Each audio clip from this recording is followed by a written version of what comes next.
being an entrepreneur is a 24/7 job.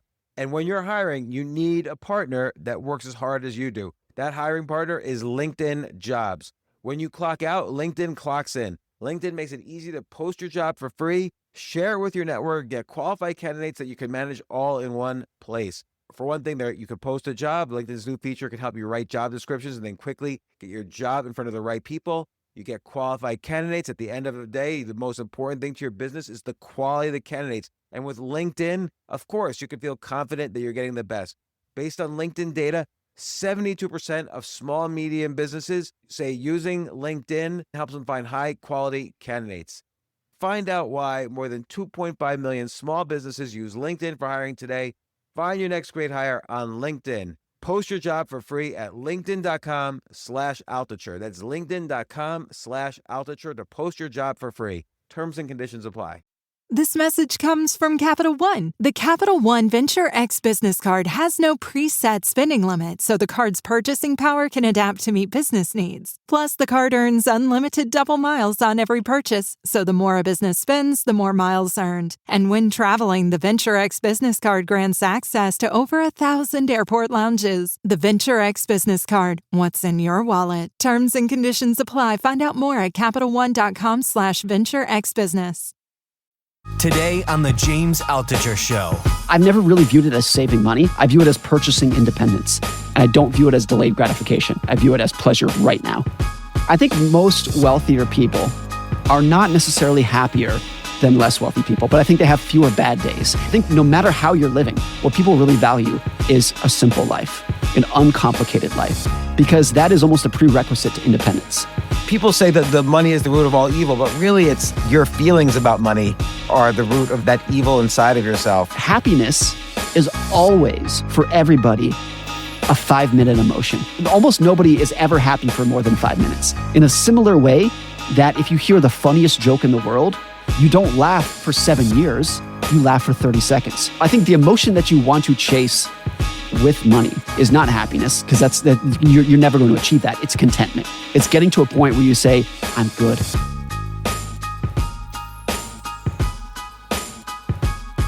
This isn't your average business podcast, and he's not your average host.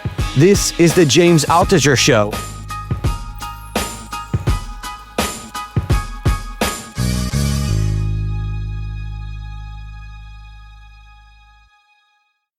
I'm such a fan of this guy. I loved his book, The Psychology of Money. I felt like he was writing directly about me. I made a lot of money at one point, and then I lost all the money. Then I made the money again. Then I lost all the money again. Then I made money again, and on and on. And his new book, The Art of Spending Money, was so dead on accurate. Like, this is such good advice for the aspiring millionaire, billionaire, whatever it is you want to be.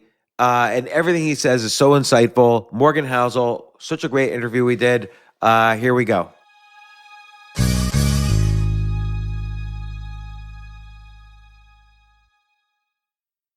Morgan, I have so much enjoyed your books. A Psychology of Money was almost a book about me on the bad side and then turning into me on the good side. Like, I had to learn the hard way, the incredibly valuable lessons of that book. And for me, I'm not a big spender. So The Art of Spending Money, I really appreciate the advice right from the beginning. I think it's incredibly valuable advice that everyone should follow. It seems like the crux of it is that you're saying a lot of people spend money based on what the perception they want others to have of them. Like, oh, I'm rich, so I have a yacht, or, and so on. And so it's almost like kind of trying to get people to admire and or be jealous of you. And that's the reason they spend money, as opposed to spending money on things that they actually need, like freedom and independence. Would that be a little bit of a summary? Yeah, I think, James, that's a pretty good summary. What is hard about all these topics in money, whether it is investing or earning or saving or spending, is that almost nothing is universal. And so it is absolutely true that a lot of people, a lot of the time, use their money as a social signaling mechanism. It's not true for everybody, though. And it's not true for everybody all of the time. It's true for almost everybody at various points of time. And what's also true is that when we are using our money to socially signal, we almost always overestimate the admiration and attention that we're going to get from it. So it is one of the biggest kind of psychological traps and flaws that you can see people engaging with their money. I do this as well. I'm sure you've done it. A very human thing to do. I think life at its core is a competition for resources. That is kind of like the base of the pyramid, kind of like a hard thing to admit, but for a lot of things it is. A competition for attention, for jobs, for resources, for mates, whatever it might be. And so we are always engaging in some kind of signaling. And the material signaling, is like a relatively new way to do it, living in a world of kind of relative material abundance that didn't exist for most of human history. And I think because of that, we have a very flawed sense of what it is going to do for us. Yeah, I always think there's 3 skills of money. There's making it, keeping it, growing it. And each one of those skills requires a different type of psychology. Like making it, at least on an entrepreneurship level, requires this incredible grind, 24 hours a day, this, one focused thinking. But then keeping it is more about what you talk about in the psychology of money and the art of spending money. You have to understand, you have to value your independence. Like I like how you put it in the art of spending money. You have to spend frivolously on your independence as opposed to on just objects that people are going to admire. And, growing it is a whole different thing, but that's maybe your next book. I don't know. Yeah, I mean, the way I think about it, James, is that I've always been a big saver for my whole life. It sounds like you have as well. But I've never really viewed it as saving money. I view it as purchasing independence. I view that if I save $100, I just bought a $100 independence claim check. That's really how I viewed it. And I also don't view it as delayed gratification.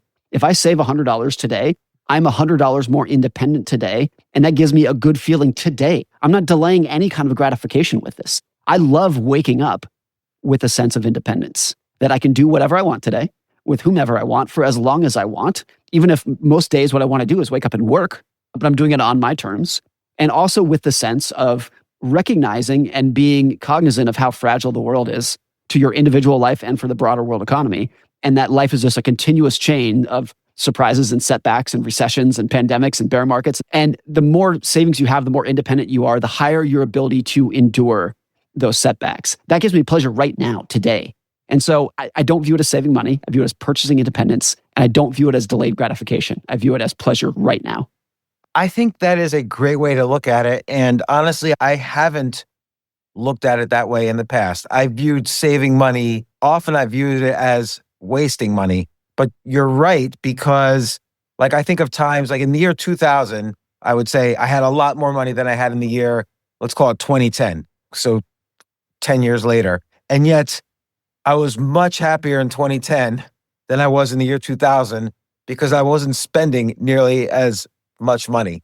The idea of independence that's the only thing you can really put a value on in life, I feel. Because like you point out in The Art of Spending Money, not that many other things have a consistent static value. Like a yacht is maybe worth it to you the day you buy it, but then it's worth nothing to you a few months later.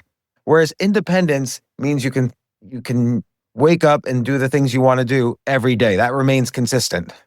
Yeah. And I think for a lot of these too, it's not necessarily that a lot of these things that you purchase, whether it is a yacht or your independence, will give you a happiness per se. That's usually the wrong emotion that people are trying to chase. But it gives you a greater sense of contentment and calm. Here's one way to think about this. I think most wealthier people are not necessarily happier than less wealthy people, but I think they have fewer bad days. I don't think they have more good days. I think they have fewer bad days. And that is a lifestyle improvement. That is worth chasing. That is a great thing, but it's not necessarily happiness. Like most wealthy people do not wake up every morning grinning ear to ear, as you might assume when you are a poorer person anticipating what that life might be like.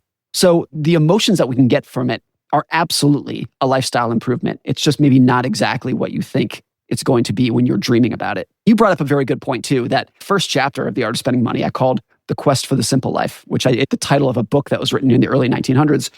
And it makes this point that,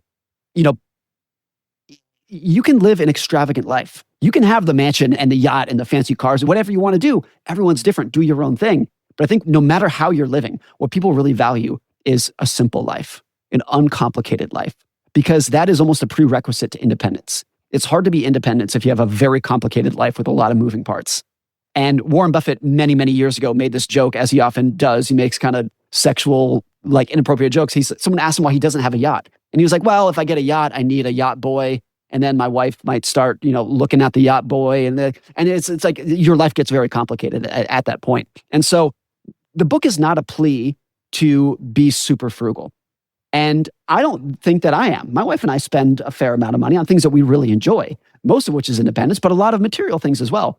But no matter what kind of lifestyle you choose to live, the simple life is one that is an almost universal emotion that people want. It's true. Although, like one time I had a period in my life for several years where I threw out all my belongings and I was just living out of one backpack. I had a rule: if it couldn't fit in my backpack, I didn't own it. And I didn't want to rent and I didn't want to own. So I lived from Airbnb to Airbnb. And I would say it was one of the happier times of my life. And it was a very simple life to some extent. But sometimes it's actually expensive to live a simple life. Yeah. Like having no belongings cost me money in a weird way, because Airbnbs cost money. Now, maybe I saved on furniture and maintenance and utilities and all that kind of stuff, but it's unclear whether I actually saved money having a simpler life, although it was pleasant. But actually spending less, living in a smaller place, living outside of a big city, so having more access to nature, which I did from 2010 to 2015, actually did give me joy, regardless of what my financial levels were at that time, which varied quite a bit during those 5 years. Yeah. One other point that I think about here is there's a really good book written by Harvey Firestone, who started Firestone Tires in the early 1900s. He wrote his biography in, I think, 1926. So that's when this is dated. And he talks about every single rich person he knows. The first thing they do when they make a lot of money is they buy a gigantic mansion. They go out and buy a 30,000 square foot mansion. And he said every single one of them, without exceptions, views it as a giant pain in the ass. That's not how he phrased it, but that's the point of it. Because it's so, the upkeep on that and the staff that you need to keep that going makes your life very complicated. And then so he and his wife were daydreaming about when they were happier when they used to live in the tiny little cottage versus the big mansion that he now had. And he said, so why can't we go back? Of course we can go back to the small cottage. And he had a quote that I loved. He said, there is no going back except as a broken man. As in, he was sitting there in his big mansion. He realized that his simpler life was better, that he was happier back then, but you can't go back psychologically. The house was a scorecard of what he had accomplished in life. And to go back to the small house meant that he was giving up his trophy. And so one takeaway that I think about here with that is be very careful of the lifestyle that you pick, because by and large, people can only go one way. Now, what you've just talked about might be a counter to that, somewhat of an exception to that. Sounds like you had a bigger life and then you got very simple. But by and large, people do not like downgrades. The psychology of downgrading your lifestyle is vicious. It is very difficult for people to endure. And so all these people who chose the big life, the billionaire life back then, and looked back and said, my life is so complicated. I just wanted simplicity, but I can't go back. And that was always a very interesting anecdote to me.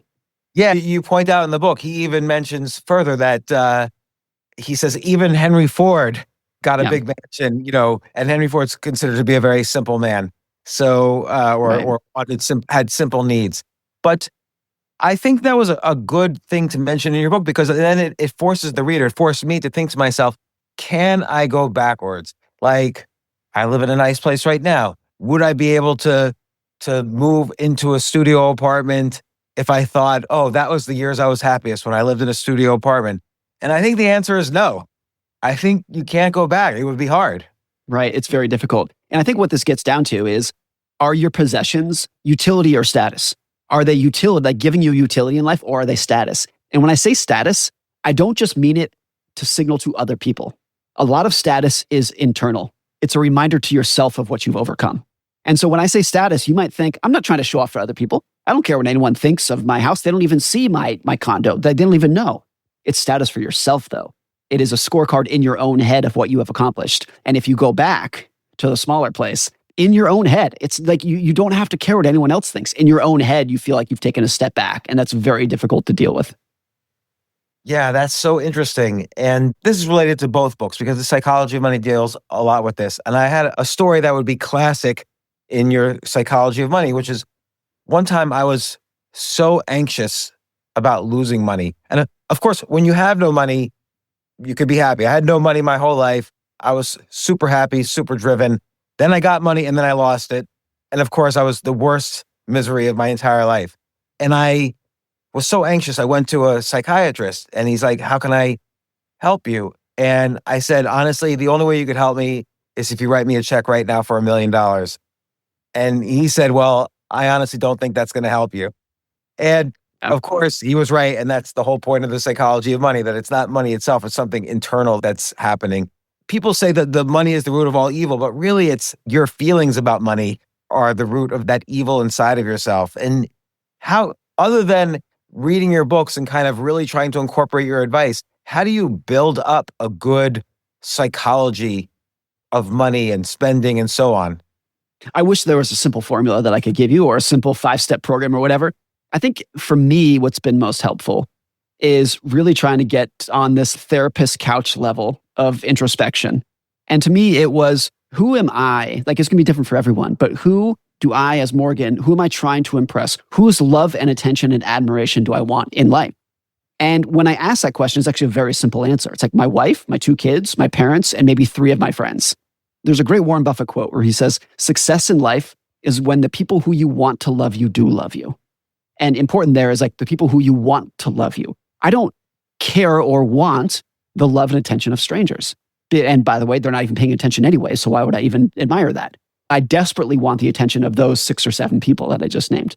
And the other common denominator of those 6 or 7 people is they could not care less about my material possessions at all. My net worth is higher now than it was 5 years ago. Do my kids love me more? No. Does my wife love me more? No. What they care about is that I'm a good husband, a good father. My friends care that I'm a good, empathetic friend, that kind of thing. And so that was part of my relationship with money and getting healthier with it was everybody can spend money in a way that's going to give them a better life. But when you really identify the things that are actually going to make you happy, your relationship, your health, your conscience, can you use money to leverage those things? Rather than what I think is far more common and almost the knee-jerk reaction for everyone, which was get the attention and admiration of strangers with my house, my car, my clothes, my jewelry, whatever it might be, posting on Instagram, where you're trying to get the attention of strangers who aren't even paying attention. They're busy thinking about themselves. That was core to me. It was like asking the simple question, there's 2 ways to use money. One is as a tool to live a better life. The other is as a yardstick of status to measure yourself against others by. And with every dollar that I spend, just asking like, which one of those is it? Is it going to help this core desire that's going to actually give me a better life for my friends and family and my health and how much I sleep at night and that kind of thing? Or is it a signaling mechanism to people who are not paying attention? I think at the highest level, that was what helped me the most with my relationship. Well, but was there ever a time where your psychology of money was unhealthy, where you didn't feel this way? I don't know if I would call it unhealthy, but I definitely went through a lot of phases. I don't know if I called it unhealthy because it didn't seem to bother me that much. But when I look back, my desire for material possessions really peaked and it was very high in my late teens, early 20s. Let's call it 18 to 25. And that was when I was like, oh, I just want a Ferrari. I just want a Lamborghini. I just need the mansion. I just need the Rolex.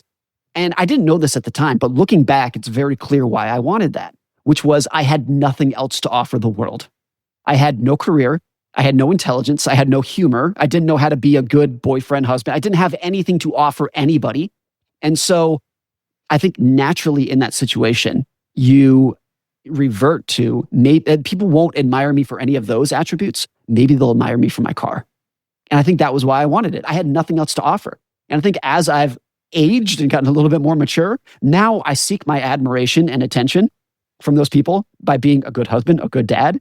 And when you do that, my desire for the Ferrari fell. Now, if you like fancy cars, and I actually do, that's not a criticism, but for my personal life, I was like, my desire for status materialism is the inverse of what else I have to offer in the world. And so think of your favorite comedian, person you just love. You can't stop laughing when you watch their special. If you learn that person was broke, or if that person, who they probably are, is wearing a dirty t-shirt when they present, you don't care. You value them for their humor. When your favorite athlete goes bankrupt, it's a gossip story, but you value them for being an athlete, not because of the car that they drove. So if you gain your respect and admiration through other more durable things, your desire for materialism tends to decline. I think that's very often true. But one durable thing, like you described the athlete, you described the great comedian, but there's also the great entrepreneur who has skill at making money. And so they're almost like the athletes of entrepreneurship, the ones who have been successful of it. And maybe I think a lot of entrepreneurs I know don't really care that much about material goods, but do care about creating something of lasting value. And the metric by which they judge that success is if they were rewarded with money. Yeah, it's a much clearer scorecard of what they're doing there, where it's very imperfect, but stock price is a pretty loose proxy for the success of that business, in the same way that laughs is a good proxy for the success as a comedian. And so it is more tangible there, where it's like, I could probably think of exceptions of people who built amazing products, but the stock prices didn't reflect it. They didn't make a lot of money from it. There's probably some exceptions there, but it tends to be much more straightforward that yes, it's hard to be admired as an entrepreneur for those skills if you're not making any money doing it. Take a quick break. If you like this episode, I'd really, really appreciate it. It would mean so much to me. Please share it with your friends and subscribe to the podcast. Email me at altucher@gmail.com and tell me why you subscribed. Thanks.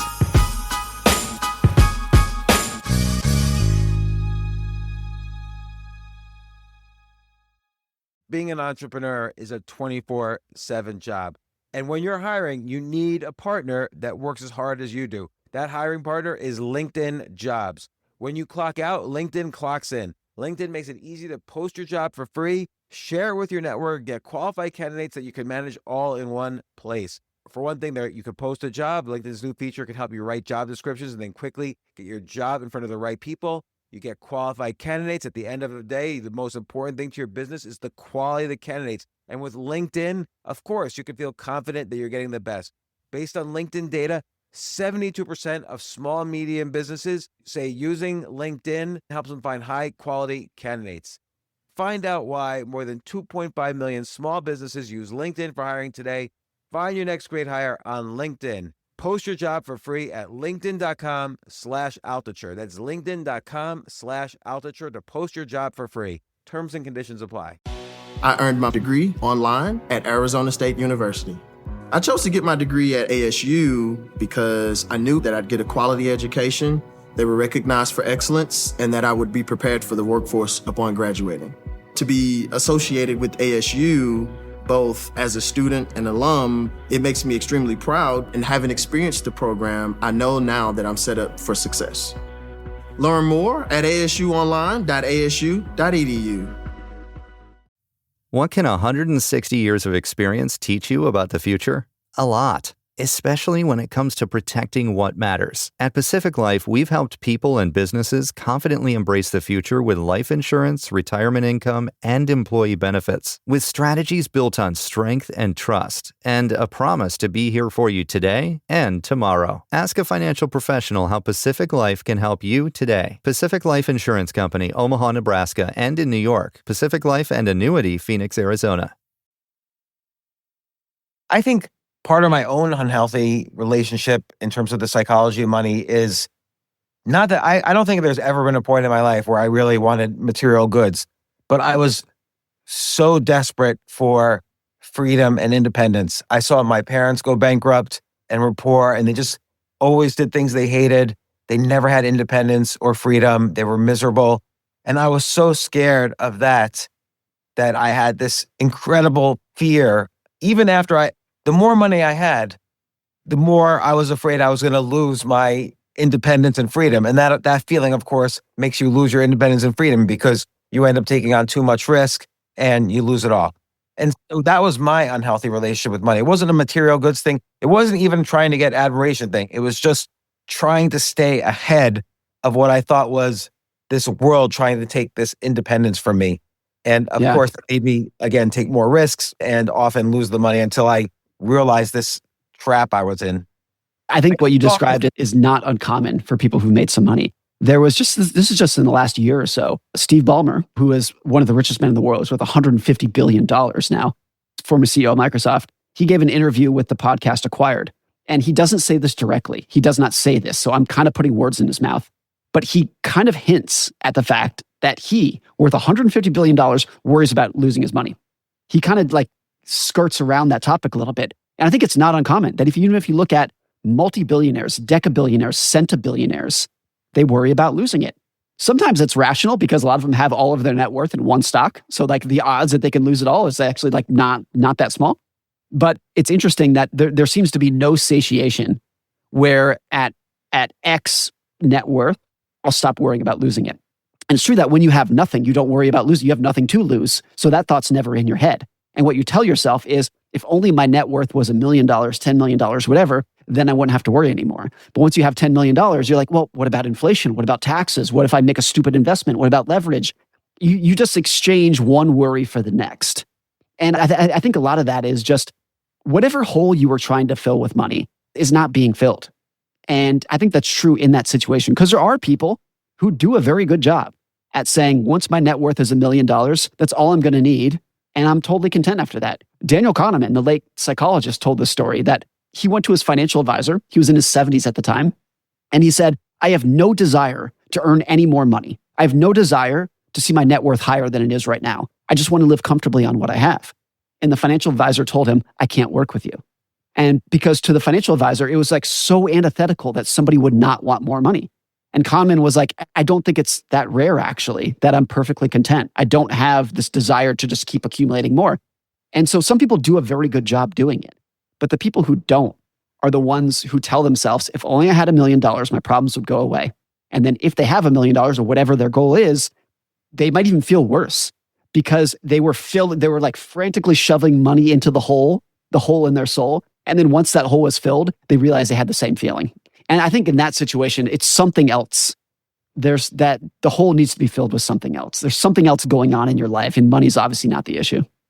Right. And you provide so many stories and so many great pieces of advice in The Art of Spending and the prior book, The Psychology of Money. And the question I have is bridging that gap, like recognizing you have that hole in yourself, and then somehow, without ever having experienced true health before in terms of money, how do you cross that bridge so you are healthy? Is it a matter of reading and contemplating, the many stories and pieces of advice you give, or is there something else that someone could do or exercise to get that health?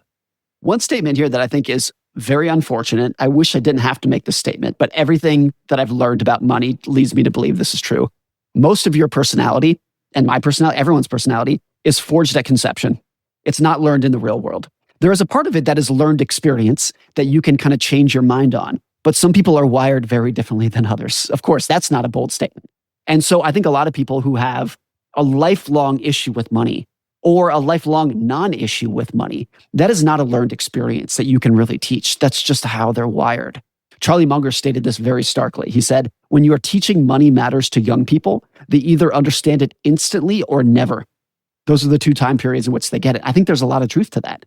But I do think around the edges, you can recognize the social games that get played with money, the desire for attention from strangers, the constantly ratcheting of expectations, the moving of the goalposts. You can recognize the games that are being played and become a little bit more cognizant of the forces that are around you. I have to do this with myself.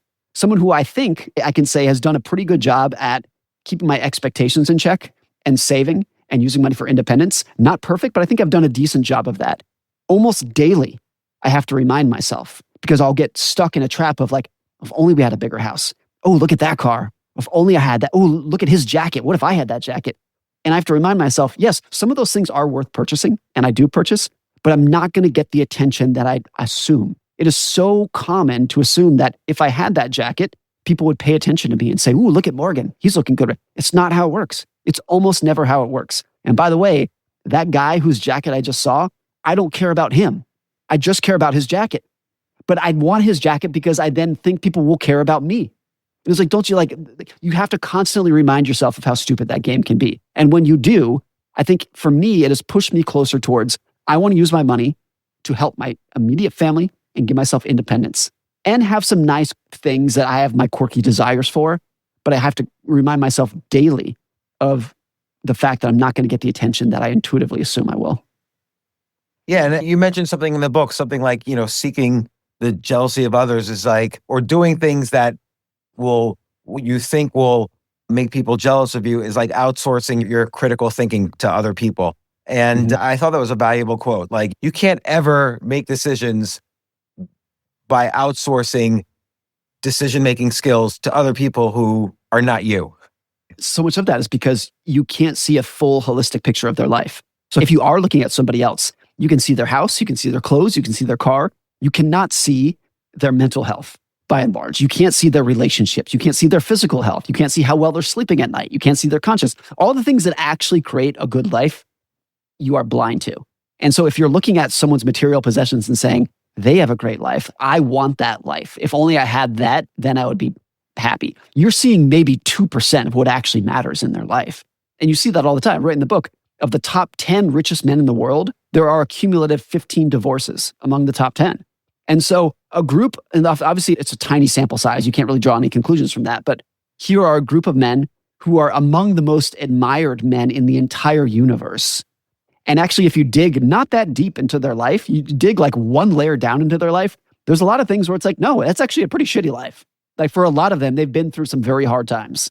And I think, so you have to take the whole package. You have to get a holistic view of someone's life before you can like reasonably be jealous or envious or even have a sense of admiration of who they are.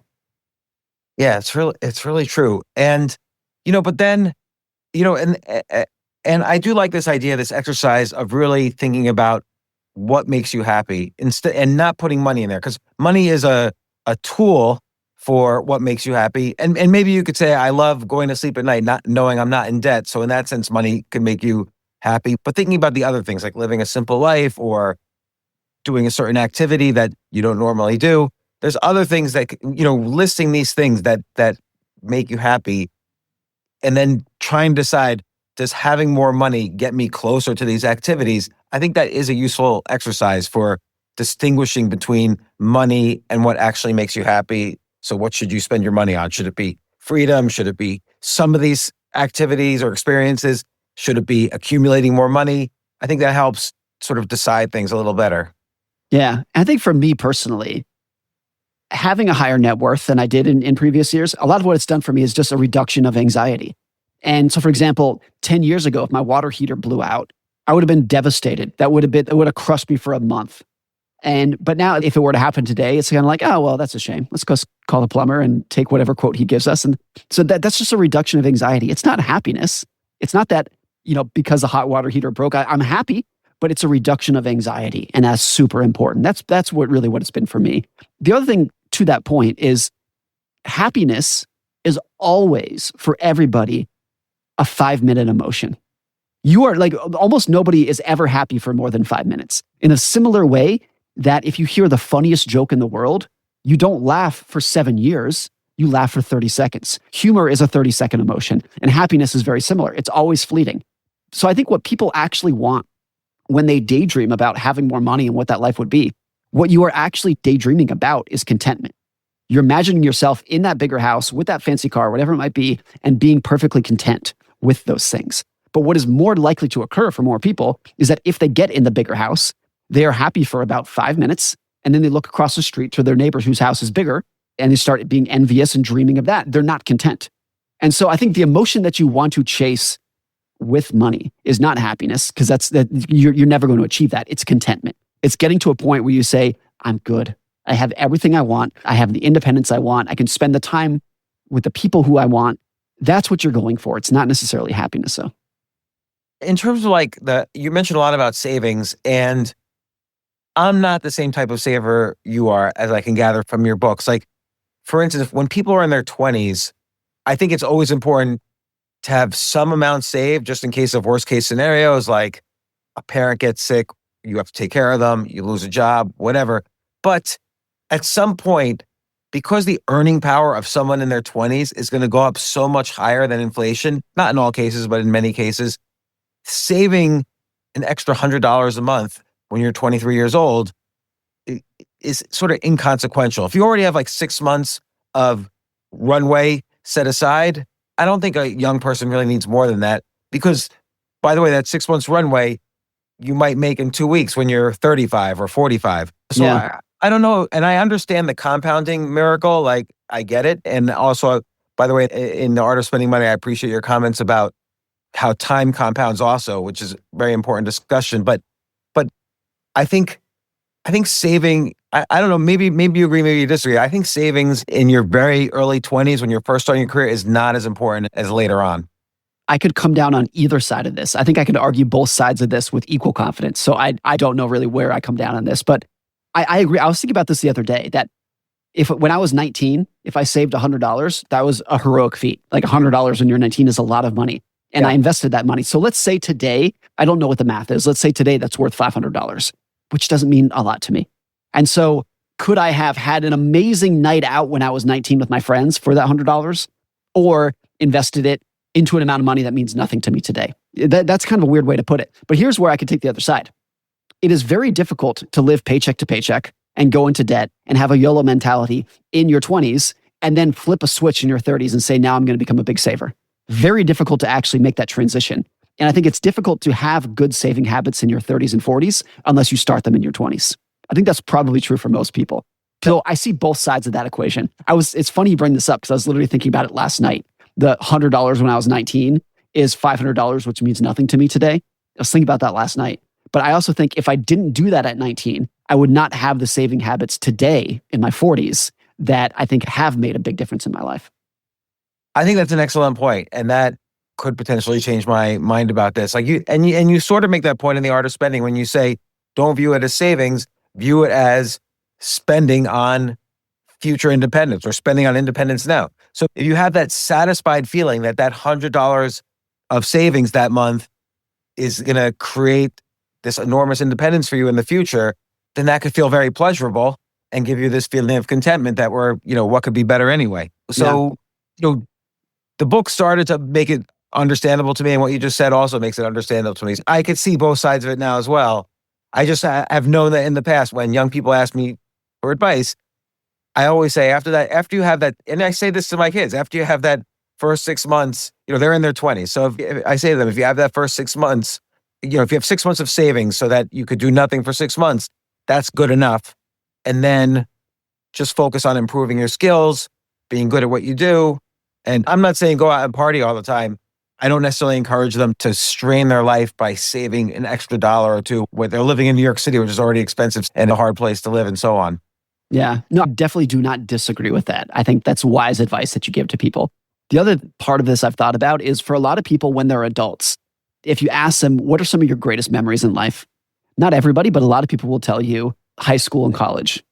And again, not everyone, but a lot of people will be like, oh, it's so fun. We went to parties or hung out. We went to the lake. We stayed up till 3 a.m. And one common denominator of those years is most people have no money. And so the idea that you need to spend a lot of money to have great experiences, which is kind of tied into that point you just said, I think is almost usually the opposite. That in your 40s, when you probably are making more money than you ever have, is when people's lives tend to be more common that their lives are very monotonous and they're not doing that much. And in your late teens, that tends to be when you have no money and every day is an awesome adventure with you and your friends. So it's not really black and white that like in your 20s, you should go spend money and have these experiences. You're probably going to have awesome experiences anyway, because you're probably not married. You probably don't have kids. You can probably jump around from city to city, and that's awesome. When I look back at my 20s, which were not perfect, I would do things differently. So I'm not saying that this is a template. I was a hyper saver. That's probably the right word. And I have endless memories of places I went. I lived in 7 different cities and worked at tons of different companies and met tons of awesome people. And so I don't necessarily view it as sacrificing experiences. It was the experiences came because of the phase of life I was in, not because of the money I was or was not spending. Yeah, and also, and I think of this in my mid to late 20s. I had no money, but super happy, great experiences. But it's also because those great experiences were hard to have. I had to earn those experiences in ways other than spending for them because I had no money. Yeah. So you prize the things that you had to work hard for. Whereas if it's easy to buy something, it's not that interesting. Yeah, I think that's really true. If you don't know how to budget and and everything is at your disposal, you can have anything you want. If you can have anything you want, you won't value any of it. In the same way that most people have all the oxygen they could ever want. And you don't really think about it. You don't value it that much. Or maybe a more pertinent example, you and I can go get penicillin right now for $2 or whatever it costs. Like it's dirt cheap drugs. and completely change our life, save our lives, maybe save our lives multiple times over the course of our life. But we don't think that much of it because it's by and large available to everyone for dirt cheap.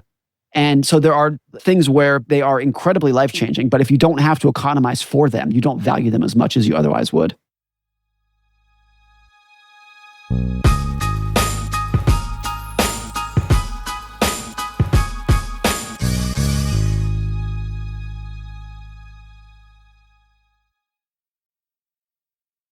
And I've been wondering throughout all of this, like, how does one build this mind so one is more psychologically healthy around money and spending and so on?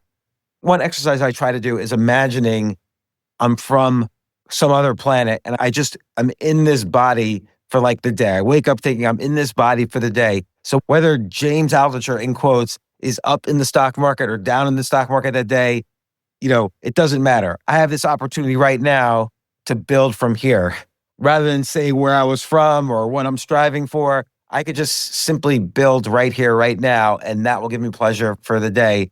And what an opportunity it is to start from wherever it is I'm starting, whether it's down or not, it doesn't matter. So kind of trying to reframe where one is at in life versus some ideal dream you've built up. Like, I need this boat, I need this house, I need this stock to be at 6,000 instead of 5,000 or whatever. Like wiping yourself clean of all of your past expectations and also wiping yourself clean of the identities that you've built up over the years. A lot of people have financial identities. They might say, I am a saver, I am an investor, I'm a value investor, I'm a crypto investor, whatever it might be. Anytime in life where you say, I am a blank, no matter what that blank is, you've assigned yourself to a tribal identity. And it's very difficult to detach yourself from that once you have attached yourself to it. You see this a lot in politics, where if someone says, I'm a Democrat, I'm a Republican, their ability to think independently is completely out the window at that point. By and large, that tends to be the case. They've assigned themselves to a tribe, and then you've outsourced your critical thinking to the tribe.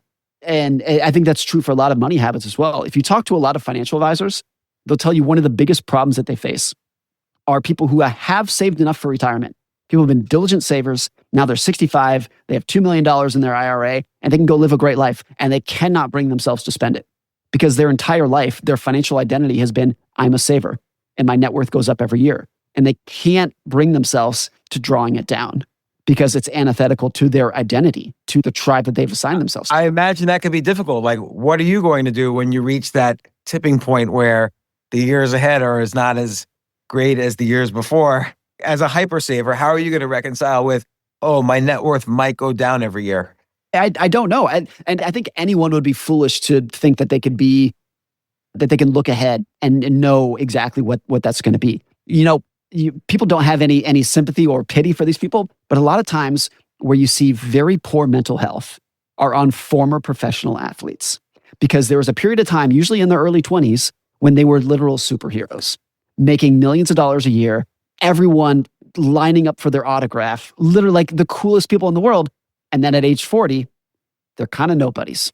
Unless they're like Michael Jordan or someone and they remain famous forever. Most of them are unknown. And maybe they're high school football coaches, great people. Maybe they're good spouses, pillars of their community. But the identity that they used to have breaks, and it breaks in a profound way. And that can be absolutely crushing. I saw my dad go through this. He was a doctor and he retired. It was like his dream to retire. He was exhausted. And 6 months later, I think it bothered him that when he looked in the mirror, he could no longer say, I'm a doctor. That was his identity. So he went back to work. And I think a lot of people are unaware of the identities that they've assigned to themselves. And so in your little daydream of being the alien, it feels good to, for at least for a day, wipe yourself clear, like wipe the slate clear and be like, if I have no expectations and no identity, who would I want to be today? And only in that moment do you really recognize the identities that you've tied yourself to. It's hard though, because like, as you mentioned earlier, we're tribal animals. Like, we've been that way for millions of years. Before there were Homo sapiens, primates are tribal animals. And, like, I was a day trader in the early 2000s, and how much money I was up or down on the month, week, year, whatever, that was my identity and my job. And you can't really get away from that. So what I would try to do is I would try to diversify tribes. So if I had a bad day in the market, I would go to Yahoo Games and play chess and try to win and just diversify things that I loved that had nothing to do with each other. If I'm bad at one that day, I could be maybe good at another that day. Yeah, I like that idea. There's a great quote from Paul Graham, the investor, and he says, keep your identity small. Very simple quote, but that's real. Like, be very careful what you tie your identity to. I was talking to Tim Ferriss about this a couple years ago, and I asked him, I said, Tim, if you go back to 2008, everybody, the world knew Tim Ferriss, the author. That's who he was, Tim Ferriss, the author. And if you go to today, if you ask people who's Tim Ferriss, he's the podcaster. Like, that's actually a pretty profound jump. Those are very different things, writing versus podcasting. And I asked him, like, did you used to have this identity of Tim Ferriss, the author? When you look back at your career, now you're Tim Ferriss, the pod. Like, does it bother you? And like, he didn't really seem to have any issue with making that jump. But I think it's actually a pretty rare thing that you can detach from who you used to be and become somebody completely different. Like, a very extreme example of that is Will Smith, who was like rapper and then actor, very, very different things at very different points in his life. It's rare that people make that transition and can break off from who they used to be and can become somebody completely different. I think you have had periods of that in your life. You've been a day trader, an investor, a podcaster. You've done many different facets of it. I'm curious, like, I'll pose the question to you. When you became a different person in your career, especially someone that has a public face that people know, and now you're doing something different, did that impact the person you saw in the mirror? Like, did it bother you when you became somebody else different? Very rarely, because I almost always have a rule that, or not a rule. It's not a rule. I'm only able to do things I'm obsessed with. So I'm only, like, for instance, I wouldn't do this podcast if I wasn't just in love with podcasting and talking to people and learning from people and so on. Like, I've been obsessed with this for 10 years. Investing, I only was really a professional investor when I was obsessed with investing. And I've had on and off periods of that. And, I actually was a stand-up comedian for 6 years because I was obsessed with it. I would watch comedy videos all day and then perform at night. And I was obsessed. And then once I was not obsessed anymore, I stopped doing it. And I didn't care. When I did it, I was very much obsessed with the hierarchy of it. Once I stopped being obsessed, I didn't care at all about it. But one way this has affected me lately is from 2004 to 2021, I wrote literally one or two books a year. So I wrote 3,000 words a day. I read every day. I read an enormous amount every day. I was obsessed. That's all I would do all day, was reading and writing for most of those periods. And since 2021, I have not written a book for various reasons. And that has bothered me, that people might not know me. Like, when you listen to things I've done in the past, I've done many things, but the one thing you didn't list was writer. And that rung in my head, because that is the one thing that where I still love it, I haven't done it, and it's starting to bother me that I've identified so much with I am a writer that I am starting to feel anxiety of not writing as much these days. But yeah, I'm curious though. If I said, James, you have to write a book tomorrow, you have to start writing a book tomorrow, do you think you could do it at the level and the skill that you did when you were in your peak, in your frantic writing days? I don't know. I think actually my skills are better because it's like a normal thing and I'm sure this happens to you when you look back at something you wrote 10 years ago, you think, oh my God, that's crap. I could do so much better now. But at the same time, I don't know if I have the focus to do it right now, whereas I always had that focus earlier. Yeah. And I don't know why. It's just something I'm going through, but I tell people there's things I'm writing, but I just am not able to finish them. So I don't know the answer. I think what bothers a lot of people with losing identity is looking in the mirror and saying, I can't be that person I wasn't. Like, that person used to be really good. Back to the athletes, why it can be so devastating. If you look back at yourself when you were 22 and you were an NFL player and you were so incredibly good, and now you're 45 and your body's broken, that's a very difficult thing to come to terms with. It's not that I used to be a different person. It's that I can't be the person I used to be. That can be very difficult. I think that's a big part of your tribal identity. The other part is like the sunk cost fallacy. If you put a lot of effort into forming an identity, it's very difficult to tell yourself that actually it was wrong. You see that in politics a lot. People will spend a lifetime building their political identity of whichever side they're on. And then even if they are exposed to conflicting information, your propensity to reject that conflicting information is very high, because you're like, I spent a lifetime of debate and critical thinking to form this identity. And it's going to be very difficult for me to break it down. I always wonder about that, like these, congressmen or senators or governors who then lose an election and there's really nothing else for them to do in politics, and they have to go back to some other life that they had before, like how they're able to deal with that. You don't really hear a lot of stories about that, like, what they do for the next 40 years of their lives. But it is interesting because we're not meant, people always ask, should you focus on one thing in your teens and early 20s and just do that for the rest of your life? Because the law of compounding works there. But it's very hard to do that. And often, as David Epstein talks about in his book, Range, often it's good to do a diverse amount of things. And then you're sort of the best in the world at the intersection of all that. And there's some pleasure in that as well. I don't know. It's an unknown. I go through this because I always think, oh, what if I had, instead of having all these different obsessions, what if I had just done one thing from the beginning, focused on that the whole time, and I would be the best in the world at that one thing? Because that has to be a pleasure, to be the best in the world at something. But as you point out, it ends, no matter what, it ends eventually. Right. I have conflicting thoughts about this. I don't mean to pass judgment on people, but I always kind of wince when someone will say, I'm a 12-time entrepreneur. I founded 12 companies. I'm like, is that good? Like, it sounds like you've never stuck with anything. Sounds like you start something and immediately abandon it and move on to the next thing. And I really admire people, and this is subjective, like people might disagree with this, but I really admire people who've done the same thing for 50 years. Like a professor who's like, I've taught at Harvard for 50 years. I've worked at this company for 50 years. I'm like, God, the compounded memories, the compounded skills, the compounded institutional knowledge is unbelievable in that situation versus a person who's jumping around from job to job. I can also see the David Epstein point of, particularly when you're young, you have to try a million things to find your thing. And maybe it's just people who are blessed to find their thing early on that they can stick with for 50 years. Like that's the exception to the rule versus the people who need to jump around to it. I think I got very lucky, haphazardly stumbled into financial writing. Was not the plan, was not the dream, was not the goal. Haphazardly stumbled into it and realized that I enjoyed it. And that's all I've done ever since. I've never had any other professional job other than writing about money. But I could easily see that if I went down a different route, if I tried to become a hedge fund manager or trader, whatever it would be, that I would have had to jump around to different things before I found something that actually fed my soul. Yeah, and I guess it goes both ways. Like, let's say at the end of a life, the value you bring to future generations is your wisdom that you've accumulated over the years. And if you're a Nobel Prize winner of physics because you've spent 50 years doing physics, obviously you can inspire a generation of young physicists about which directions to go. When is it time to give up one direction and pursue another field, and on and on. But let's say you've lived in 100 different countries instead of one, and you've immersed yourself in the culture of 100 different countries or 12 different countries instead of just one.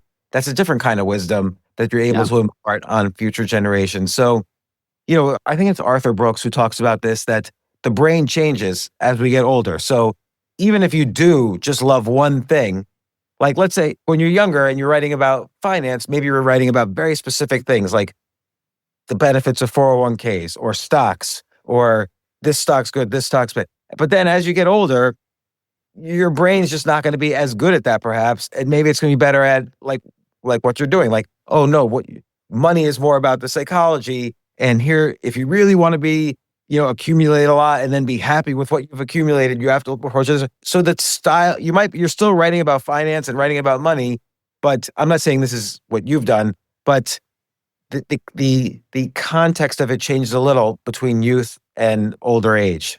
Yeah, no, I think that's definitely true. I almost feel like this is not a fully hashed out thought, so I might rethink this through, but I almost feel like it should be one end of the barbell.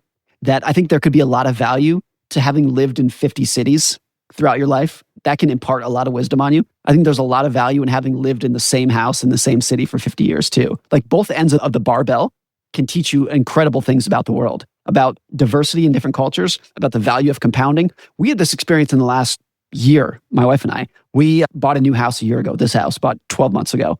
By any metric, this house is an upgrade from our previous house. But in the previous house, we had so many cool memories. Our kids took their first step. Christmas morning when they still believed in Santa. First day of kindergarten. All these memories that we just walked away from. And that hurt. That it was so hard for me to deal with that.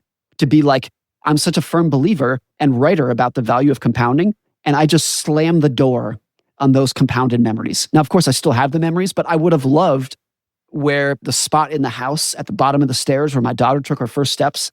I would have loved to see that location when she was 40 years old. and remember the path.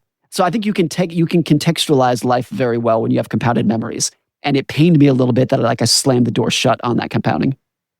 But how can you reframe that so you still are compounding from that? Well, obviously she's still my daughter. He's still my son. I still get to see that. But, I think, and we knew at the time when we sold the house and bought this one, we knew, and I was very cognizant of this is breaking kind of a long-held dream of mine, which other people might disagree with, but I would love to live in the same house for 50 years. I think that's awesome. Even if other people disagree with it, I think it'd be really cool. And I had to start the process over. And I think that's okay. Hopefully this is the house that we'll live in for 50 years now. Hopefully we won't change our mind again. But I knew it was a problem, but I think it actually turned out to be a bigger problem than I thought it would be. And I value that more than anything now. My personality is, I want to be the kind of person that has the same friends for life, lives in the same area for life, has the same wife for life, lives in the same house for life. I value that compounding of memories because I think memories compound faster and more durably than money can compound. Everyone knows how powerful compound interest in money can be. Compound interest with memories, I think, is even grander.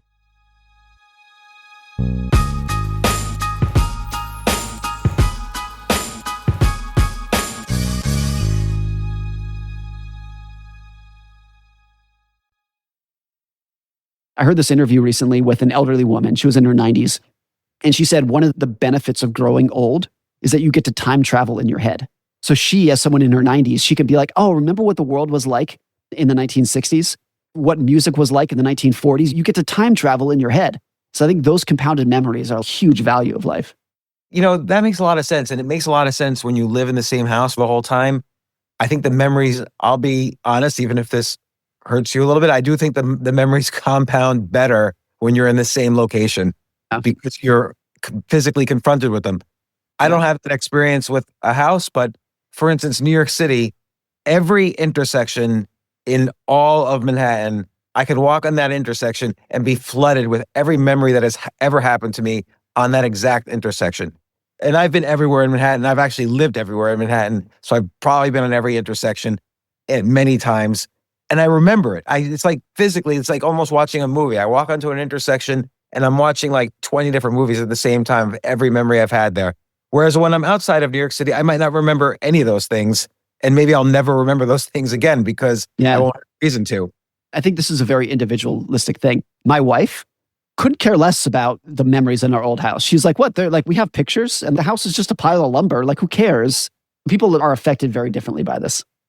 So I have an extreme, whereas, so in the past 10 years, I've probably lived in 100 different locations because I went through my Airbnb phase over these 10 years. But right now on a trip, and I'm about 3 or 4 miles from Stonehenge, so I'm in England, and I'm staying in a house where this family who owns this house, they first bought it in the early 1800s, and generation after generation, they've lived here ever since. And it's complete, the landscape is empty. There's just miles of land. There's no one else around. And it must have been just such a nice, simple life for the kids. This is all they know is generations of family living here, growing up here in this incredibly simple atmosphere and place. And I appreciate the differences and almost could be jealous, oh, what would my life have been like if I had that simplicity? But, you never know really. So there's the benefits of all of it. Yeah. And they might be looking at you and be like, you're so lucky to live in the big city filled with opportunity and culture and nightlife. So I think what a lot of people get joy and pleasure out of is just contrast. If you live 3 miles from Stonehenge, you probably daydream about Manhattan. Maybe. If you live in Manhattan, you dream about living in the quiet, beautiful, peaceful country. A lot of it is just people want change. They desire change from their daily routine. They want to escape from what they already know and experience something different. See, and it's funny because I actually think they look at me and hate me because I didn't live the life they've lived and I admire their life. So I don't know, but this is your point where you can't outsource. You're thinking about yourself to what other people think about you because that goes down a dangerous road. But it is interesting though how this all ties back to our relationship with money, that, how you spend your money. Should you go live the simple life? Should you save for the expensive things? What is independence and freedom? When we're talking about independence, and there's always new things to worry about. What if inflation eats away at my independence when I thought I saved enough? What if there's a war and the dollar is not worth as much. And, this is why you see these billionaires who are trying to constantly escape the feeling of nothing. They'll build the bunkers in New Zealand. They'll fund billions of dollars worth of anti-aging medicines. They'll invest in so many obscure, ludicrous things just in case their company or investments go away. And I think it's so hard to get out of that psychology to really feel contentment. So much of independence, too, is about the independence of thought and the independence of voice. So I won't say any names, but everybody knows some extremely wealthy billionaires who have all the money they could ever need, but they have to spend a lot of their time on their knees groveling to politicians and regulators. Is that independent? If you're worth $100 billion, but you have to say things that you know are not true to politicians in order to get a law change that's going to benefit, is that really independence? Like, not really.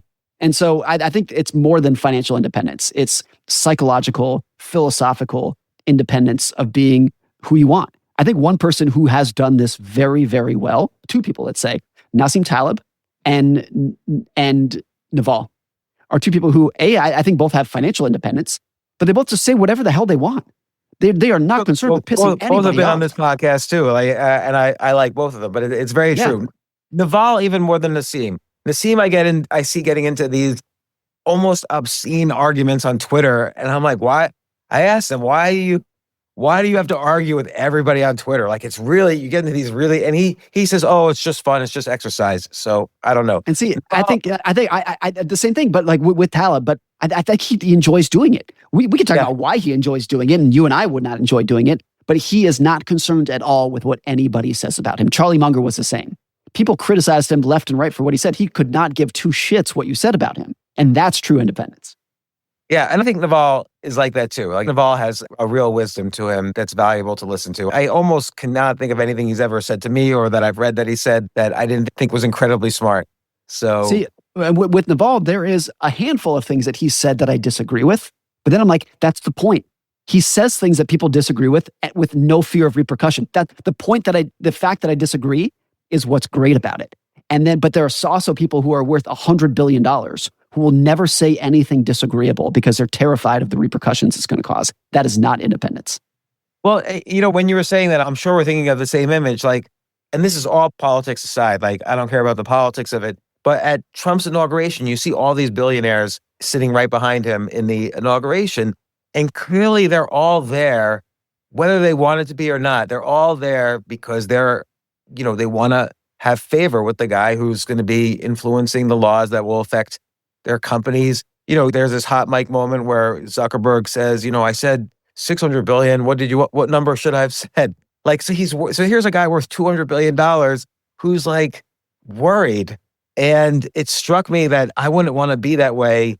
Again, this is politics. I'm not talking about his politics. I wouldn't want to curry anyone's favor. Not that I would want people to hate me. I'd still want people to like me, but I wouldn't want to have to curry favor if I had $200 billion. I hate currying favor no matter what.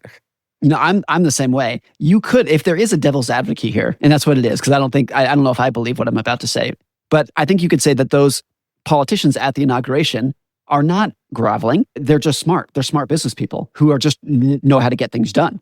I think Trump made this comment many years ago when people pointed out that he once donated money to Hillary Clinton's campaign in the early 2000s. And he was like, yeah, I made friends with everybody. That's why I'm a good businessman. I want to be everyone's best friend. And so is it groveling or is it just knowing how to get things done? I would never want to be the person who needs to sacrifice my morals for getting something done, particularly like a financial benefit. But you could look at those people and could make an argument that they are just very shrewd at getting what they want. And there is one definition of wisdom, or the definition of intelligence, I should say, which is intelligence is getting what you want. And they're very good at getting what they want, even if they have to sacrifice their morals to get there. And you could also argue that they love what they're doing. Like you mentioned in your book that, Mark Zuckerberg in 2006 was offered $1 billion by Yahoo or Yahoo offered $1 billion for Facebook, and Mark Zuckerberg would have walked away with $250 million. And the question is, he was 24 years old. He could have walked away with $250 million right then. And why did he refuse it? And so I asked Peter Thiel, who was on the board of Facebook at the time, and Peter Thiel said, we were all hoping he wanted to take it. For us, it was big returns too. Mark Zuckerberg said, look, what am I going to do with $250 million? I'm just going to start a social network and try to make it popular. Well, I've already got that, so I'm just going to keep doing it. And, Right.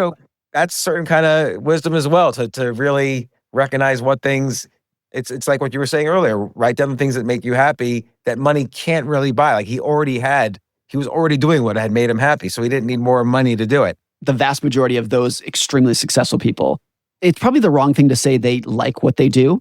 It's probably closer to say they have to do it. It is just so fundamental to their personality that they have to do it. Does Elon Musk wake up every morning happy? I think the answer is absolutely not. I think he wakes up every morning terrified that he has not accomplished X, Y, and Z, that he needs to build X, Y, and Z, and there's a long list of problems that need to be fixed, but he has to do that. I don't think he can live in a world which he just retires to some mansion and wakes up and goes for a walk and reads the newspaper. He can't do that. I would love that. That is consistent with my personality. It's absolutely not consistent to theirs, and that's why they're so successful. But let me ask you, you sell millions of copies of your books, you have 500,000 followers on Twitter, so when you say things, a lot of people are going to listen. Most people are going to agree. It's seldom you're going to have fights within your feed where most people aren't taking your side and defending your words. When you write a new book like this book, The Art of Spending, people are going to buy it, and there's going to be mostly or hopefully, favorable comments on it. I think there will be. If you didn't have that, it's almost like this backstop on your opinions. What things you say are going to be heard and listened to. If that was all wiped to zero, do you think that would affect you emotionally? Obviously, it would affect a little, but how much? I think I've been maybe unique as a writer in that I always say I write for an audience of one, which is me. I write things that I'm interested in. I try to solve problems that I have in my own life. I try to write stories in a voice that I find appealing. And if someone else finds them appealing too, awesome. But a lot of people won't. And that's okay. I don't want to pander to any specific audience. So when I write, I almost think that I'm writing a diary, like a journal just for myself. And I really go out of my way, at least most of the time, to not read any of the comments. I think you cannot take the praise seriously unless you take the criticism seriously as well. You can't read the praise and say, I'm so great, and then read the criticism and say, they're trolls. You have to take nothing or everything. And most of the time, I take nothing. I write for an audience of one, and I just leave it be. And I know, particularly if you sell a lot of copies, even if 1% of people hate it, and it's probably more than that, but 1% of 10 million copies is a lot of people who are going to tell you how terrible and stupid you are. So if you spend your time digging through those comments, you're going to find a lot of hate. And of course, it's going to hurt. So I guess to answer your question, I don't know if it would impact me that much because I don't spend that much time looking at it to begin with. Well, that's good. I think that's very healthy. I feel I have spent an undue amount of time building up followers, and now I don't, but for a period of time, it was very important to me. Like every day, was I going up? Was I going down? Did I get more readers? Did this book sell more copies? And so on. I think books like yours really provide a valuable guide to at least cause people to think and avoid certain problems that often happen, like accumulating a lot of money and then going broke, or just accumulating money to begin with. I think having a good psychology about it, like as in the psychology of money or the art of spending, I think these things are incredibly important. And you've written great books. I've been inspired by them. I've learned from them. And it's also helped me not only learn for the future, but understand certain things that happened in my past a little better. I found your books incredibly valuable for that as well. So I don't make the same mistakes. And so thank you for that, Morgan Housel. I've tried for years to have you on my podcast. I'm so glad you had time to come on today. And again, The Art of Spending Money, Simple Choices for a Richer Life.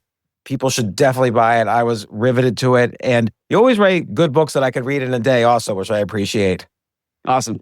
James, I followed you for probably decades now. I was going to say years, but I'm sure it's decades now too. And I've always admired your skill as a writer. I am a keen observer of good writing. And I think your ability to craft a sentence and turn a phrase and tell a narrative is wonderful. So I really appreciate you having me on. It's been an honor to come on. And I've followed you for many years as well. Thank you so much, Morgan. Well, and I hope to talk to you soon. Thanks, James.